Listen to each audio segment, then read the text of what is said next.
Reka surenda bayikaze mwese shuti banywanyi bacu mukunda kandi mugakurikira amakuru n'ibiganiro dutambutsa kuri ishene yanyu muri Dende Isange TV. Ishene bashikiriza amakuru n'ibiganiro bibegezo kandi biba byakora amatohoza muri rurimi rw'ikirundi. Ndabahe mwaramutse abandi ndabahaye mwiriwe bivanye naho muherereye. Iri ni iteka n'umunezero ntangere byusura kubana namwe banywanyi bacu mukunda kandi mugakurikira amakuru n'ibiganiro dutambutsa kuri ishene ya Isange TV. Ishene bashikiriza amakuru n'ibiganiro biba bigezo kandi biba byakora amatohoza.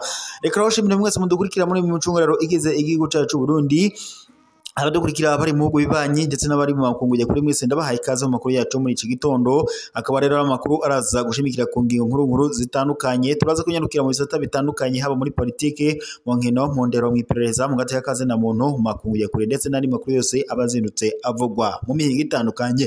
Reka rero mbahe ikaze mu makuru yacu muri iki gitondo. Amakuru na cyane araza gushimikira ku ngingo nkuru zikurikira.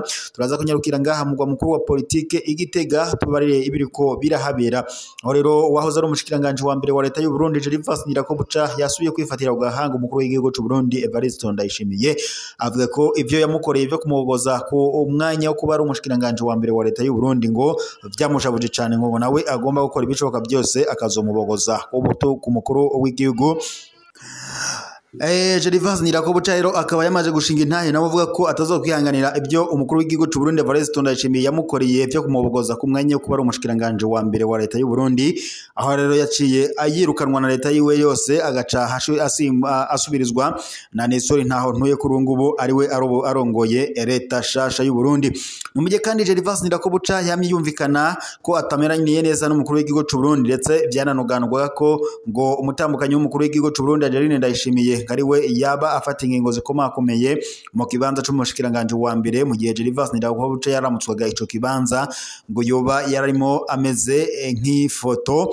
Ibi rero bye ntivyavuzwe ko rumwe n'abahinga mu vya politiki ngaha mu karere k'ibiyaga binini bakavuga ko ivyo umukuru w'igihugu cy'u Burundi ariko arakora mu kurongora Uburundi ngo vyoba bifitaniye isano no gushaka kunyonora amatungo y'igihugu. Gervais Ndirakobuca ubwo yafataga ingingo zikomakomeye mwarabonye ibyamushikiye ko yaciye abogozwa, ndetse murabizi neza ko yari yamaze no kwirukanwa agahabwa akaruhuko k'izabukuru mu gipolisi. Ibi rero byose ngo okwari kugira ngo atazosubira mu kibanza cyo kuzokwitoza mu kibanza cy'umukuru w'igihugu mu matora yimirije mu mwaka wa 2027. Aribwo rero umukuru w'igihugu cy'u Burundi Evariste Ndayishimiye yaciye amushira mu kibanza cyo kuba urongoye inama nkenguzamateka. Gusa Evariste Ndayishimiye nubwo ibi byose abikora afise ubwoba ntangere ko bamwe mu bamukurira cyangwa se mu bafatikanyije mu kurongora mu Burundi mu bafata ingingo zikomakomeye ngo bashobora kuzomutembagaza bivanye nuko ngo bose ari abakomoka mwirage ry'umuhisi Petero Nkurunziza. Mu gihe Prime Niyongabo horamutswa igisirikare cy'u Burundi ndetse n'abandi bakomakomeye mu butegetsi bw'u Burundi, abo bose bafise umubano ntangere na Gervais Ndirakobuca wahoze ari umushikiranganje wa mbere wa leta y'u Burundi. Kuri ubu ngubu rero amakuru duhabwa n'amasoko yacu kubiriko biravugwa ngaha mu mugwa mukuru wa politike Igitega, ibara risubiriye kugwa. Gervais Ndirakobuca yifatiye ugahanga umukuru w'igihugu cy'u Burundi Evariste Ndayishimiye kandi vyanka bikunda ibintu birashobora kuba bibi. Mu gihe kandi Gervais Ndirakobuca nawe avuga ko ivyo Evariste Ndayishimiye yakoreye abanyagihugu b'u Burundi ngo biteye agashavu, ngo bityo rero intwaro ya Perezida Ndayishimiye igomba gutembagara nk'uko yabandanije abishikiriza mu iganiro yariko aragirana n'abamenyesha amakuru. Ayo makuru rero yose nandi mu kanya turaza kuyagaruka ko ku buryo bw'idonido. Turaza kandi no kunyarukira mu yandi makuru ariko aravugwa mu bisata bitandukanye ngaha mu Burundi, aho tuzakurabira ku vyaraye bikozwe n'umukuru w'igihugu cy'u Burundi. Mu yandi makuru rero turaza kunyarukira no mu biriko biravugwa mu bindi bisata bitandukanye. Reka turabirhamye ku biriko biravugwa. Umukuru w'igihugu Evariste Ndayishimiye ngo asaba abarundi guharanira amahoro n'umutekano byo nkingi y'iterambere ry'igihugu cy'u Burundi. Ibyo navyo turaza kubigaruka ko ku buryo bw'idonido. Naho sentare nkuru ya Bubanza ihereje gucira urubanza abantu 10 bagirizwa guhungabanya amatora y'abajenama bo ku mitumba, tukaba rero navyo ku buryo bw'idonido tuza kubigaruka ko mu kanya. Naho kandi abayisilamu bo mu gisagara ca Kirundo ndetse n'ahandi bahamagarirwa kuba umuco ndetse n'akaroro mu iterambere rya bose, turaza navyo kubigaruka ko mu kanya. Ibikorwa ngo byo gusubiramwo ikibuga c'indege Melchior Ndadaye kuri ubu ngubu ngo bikaba bigeze kure byose mu kanya ku buryo bw'idonido turaca tubibashikiriza aya makuru n'andi yose ni mu kanya mubandanye mupfyonda suivre partage kugira ngo tubandanye kubana amakuru n'ibiganiro tuba turiko turabashikiriza.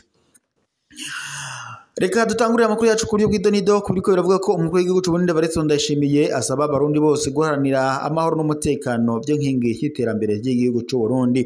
Akaba kandi yateye akakamo kuri uyu wa gatandatu mu birori byo guhimbaza imyaka 20 iheze umugambwe CNDD-FDD uri ku butegetsi hamwe ndetse n'umunsi wahariwe urwaruka rw'umugambwe uri ku butegetsi bise Imbonerakure Day. Akaba rero yamenyesheje ko mu migambi umugambwe CNDD-FDD ugiye gushyira imbere harimwo gukomeza umutekano ku buryo ngo umurundi wese acungera umutekano w'igihugu.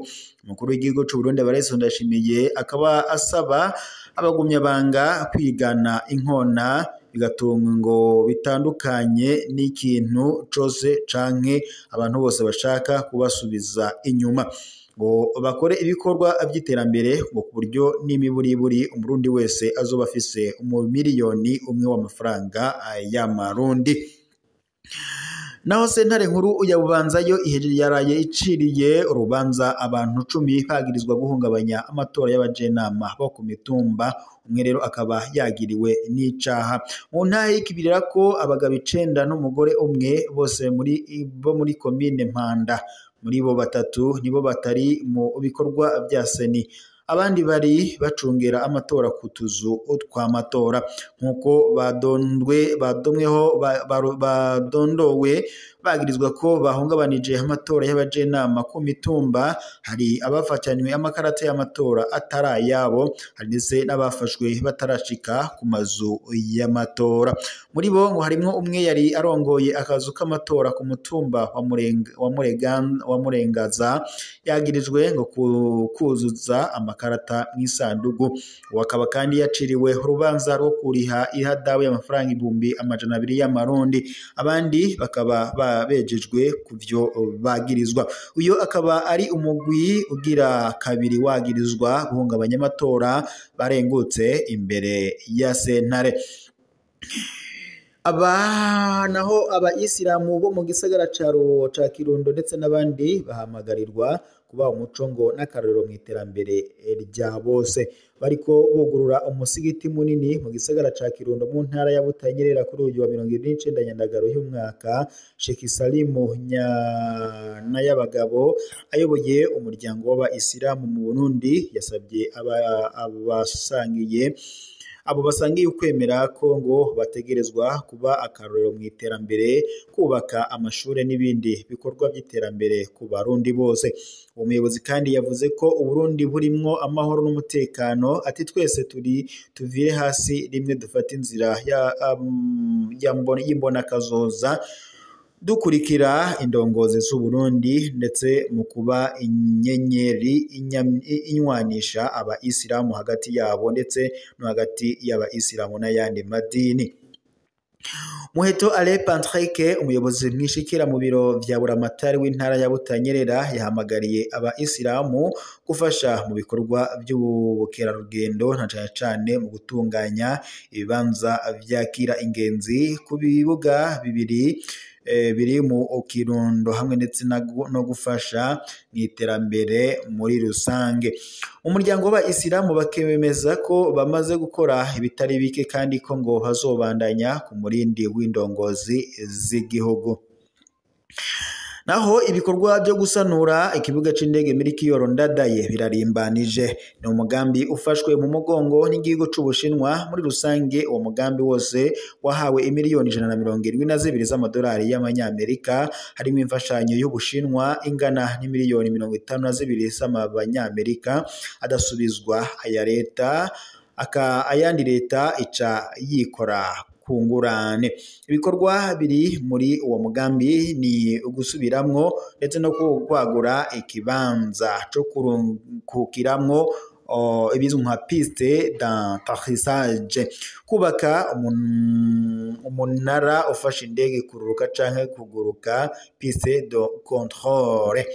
kuryohora ibibarabara indege icamwo mu kuguruka canke ishitse hasi voie de service et du tarmac, kubaka kandi ikindi kibanza ingenzi zirindiriramwo indege terminale passagers mu gihe hakiri ikibanza kimwe gusa. Umuyobozi mukuru w'ikibuga c'indege Melchior Ndadaye Joel Nkurabagaya avuga ko ibikorwa biremvye kandi abakozi b'Abashinwa bariko bakora ijoro n'umurango. Ati uburyo bw'uwo mugambi burahari, dufise imigambi myinshi uko uburyo bugenda buraboneka. Ubu ivyo bikorwa twiteze ko bizoba vyaheze mu mpera z'umwaka uza wa 2026. Ruhande y'ivyo kandi turiko turasubiramwo parking y'indege, batima tekinike iriko iraduga.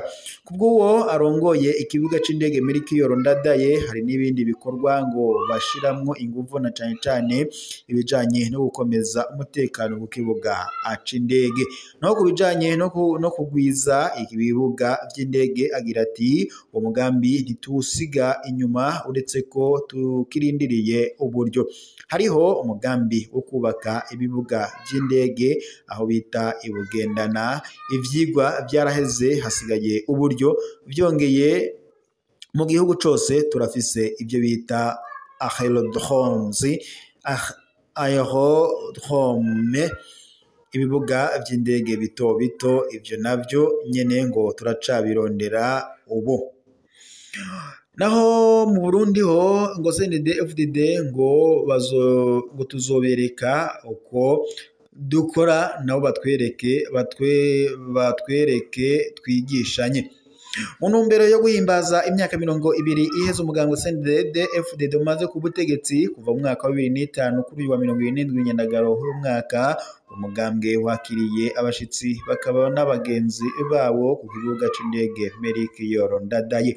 Abo bashitsi b'umugambwe baje bava mu bihugu vya Chad ndetse na Zambia, nkuko vyashikirijwe n'icegera c'umunyamabanga mukuru w'umugambwe CNDD-FDD Nshimirimana Siriyake, ngo abo bashitsi baje kwifadikanya n'uwo mugambwe mu birori vy'umuhimbaza imyaka 20 iheze umaze ku butegetsi, ngo bizoba kuwa gatandatu, vyabaye kuwa gatandatu igenekerezo rya 23 vyabaye kw'igenekerezo rya 30 Nyandagaro uyu mwaka, hamwe n'umunsi mukuru wahariwe urwaruka rw'uwo mugambwe Imbonerakure Day wahimbajwe kuri uwo wa 29 Nyandagaro uyu mwaka mu ntara ya Gitega.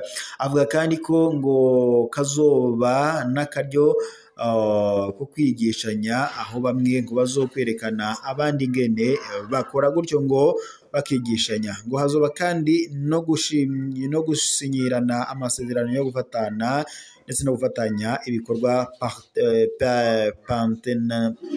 partenariat hagati y'umugambwe uri ku butegetsi no mu Burundi CNDD-FDD n'umugambwe uri ku butegetsi muri Chad ndetse MPC, Mouvement Patriotique du Salut, nkuko vyashikirijwe na Azizi Mahamati Saleh, umunyamabanga mukuru w'uwo mugambwe ku rwego rw'igihugu, kirongowe na Mohamed Idrissa Deby. Kikaba nyine kirongowe ico gihugu na Mohamed